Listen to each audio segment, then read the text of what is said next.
groups are thinking of doing the same things now, and so I think that's a great thing. The more people we have working on these kinds of problems, I think the beautiful thing about science is you never know, I think, you never know where the next breakthrough is going to come from. And if you have a number of brilliant people from different fields thinking about this problem, maybe somebody will have an insight that nobody else ever had before, and they happen to have it in a room full of people who can then execute on that insight. So I think it's a good idea. Whether it turns out to yield important information, I think that remains to be seen. But it's a good investment. Um, so how do you think we can encourage more interdisciplinary work and collaboration? I mean, you're doing it, right? Or and some other people are, but I mean, still everyone's I'm somewhat separate. I think what you'll find is people aren't necessarily separate. I think they just haven't had opportunities to interact with other people. Now, in a classical old-fashioned department in biology, like maybe 30 years ago, you'd have a neurologist working next door to a geneticist, right? But they never talked to each other because they were working on completely different things. And nowadays, what you'll see at most really good universities like UCLA is biology or even a cancer department will have people on hand, people nearby that are using different tools, and they encourage people to get together and to talk. And I think that's kind of something that's occurred maybe in the last 10 years, because more and more biology no longer uses just traditional tools. We're using things that other people developed for completely different things, and we find they've completely advanced our way of doing science. So how do you encourage it? That's a good question. I think education is the very first way to do it. The way I do it in my lab is we recruit summer interns. And traditionally what I'll do is not just hire the regular intern who's saying, they want to cure cancer, because obviously everybody wants to do that. But I'll hire interns who have a particular intelligence in a particular field that I know nothing about. So my current intern is a really bright kid. He plays the saxophone, and he's part of all these fraternities, and he does volunteer work. And it turns out this guy didn't know anything about cancer biology at all. He came to the lab last summer, and over the course of the year, I'd say he's a better biochemist than I am. So that's the kind of person you want to bring into the lab, somebody who has a large outside interest, a lot of different influences, and then get them interested in the problem and let them run with that problem. That's sort of the approach I've taken. But my lab is young and new, so I don't know if in the long run this is a good or a bad approach, but it's certainly a fun approach. So this kid made an absolutely incredible discovery. He used a tool, and he wanted to ask the question, well, are the regions of the chromosomes where these proteins go, does it change the structure of the chromatin there? It's something I hadn't thought of doing. And he actually designed an experiment to do it, something I wouldn't have thought about doing, and he actually got really nice data for it. So that's, I think, how you do it. You try to get people in the lab who have other interests and see if you can motivate them. And if you can, I think, then that's the way to go. I think you're on I think that's the right approach too.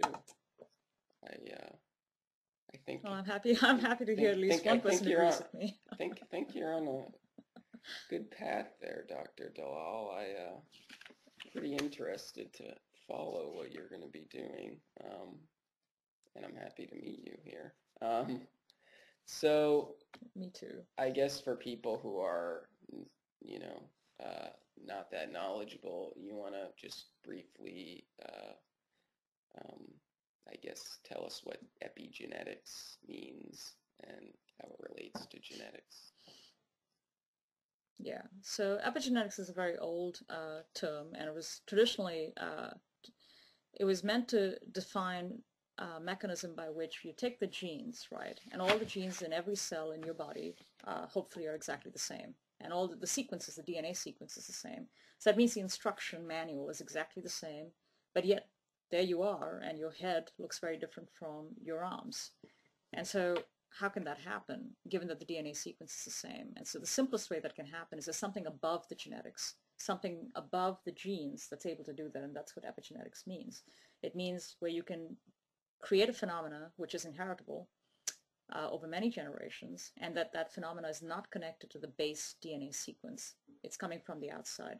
Now that outside could be an environmental cue, or it could be, in the case of what we're studying, proteins that bind DNA.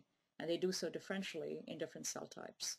And so that's epigenetics. It's a change that's above the genome, and it's a heritable change. And obviously, one exciting area of cancer research is to understand if those kinds of processes that are connected to normal development in normal organisms, and they're conserved in all species, if those kinds of mechanisms go awry in the cancer cell, well, then what would you get? And that's sort of what many people are looking at now. It's actually the new sort of hot thing.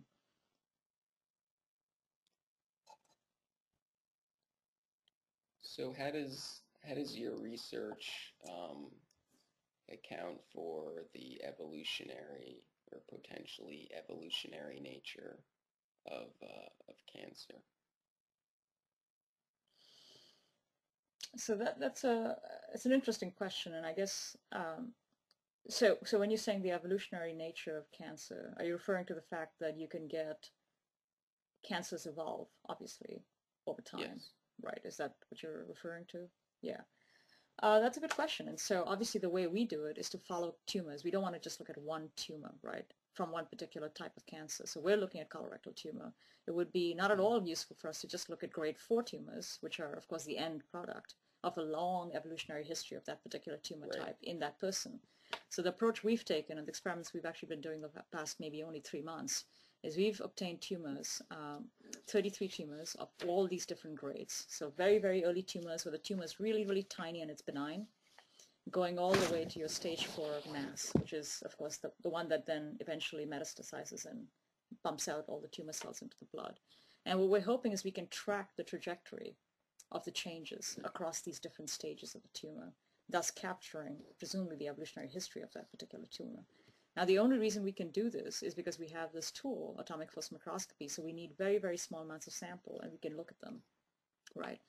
So that allows us to do these kinds of experiments. But of course, the more traditional experiments would be harder to do because you're not going to be able to capture all those changes if we didn't have enough material. But I think that's one way our research is somewhat, the advantage to our research is we can take very, very small amounts of sample from benign tumor from the same person who then maybe later on got a malignant tumor, and then as the doctors gather biopsies from this patient who's been very charitable in donating these tissues to us, we can then track how this changes over time. And what we're really hoping, and this is not an academic exercise for us, what we're hoping is that we're going to capture some essence of change that's occurring at some point in that evolution of that cancer. And that's something that we can say, well, at this particular stage, our protein now started going to all these parts of the genome, and that's where all these downstream effects start happening. And that's kind of our goal right now. We see this in cell lines that were derived from tumors. So we have cell lines we derive from that were derived from a patient many years ago.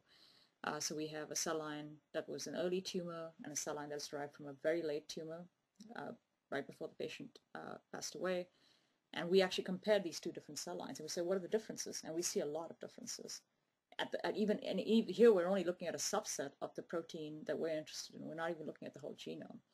So if we can track that in a number of different tumor types, and we can figure out the mechanism leading to this change, I think we'll have made an advance in a way that maybe other people would not have been able to do before. And that's the hope.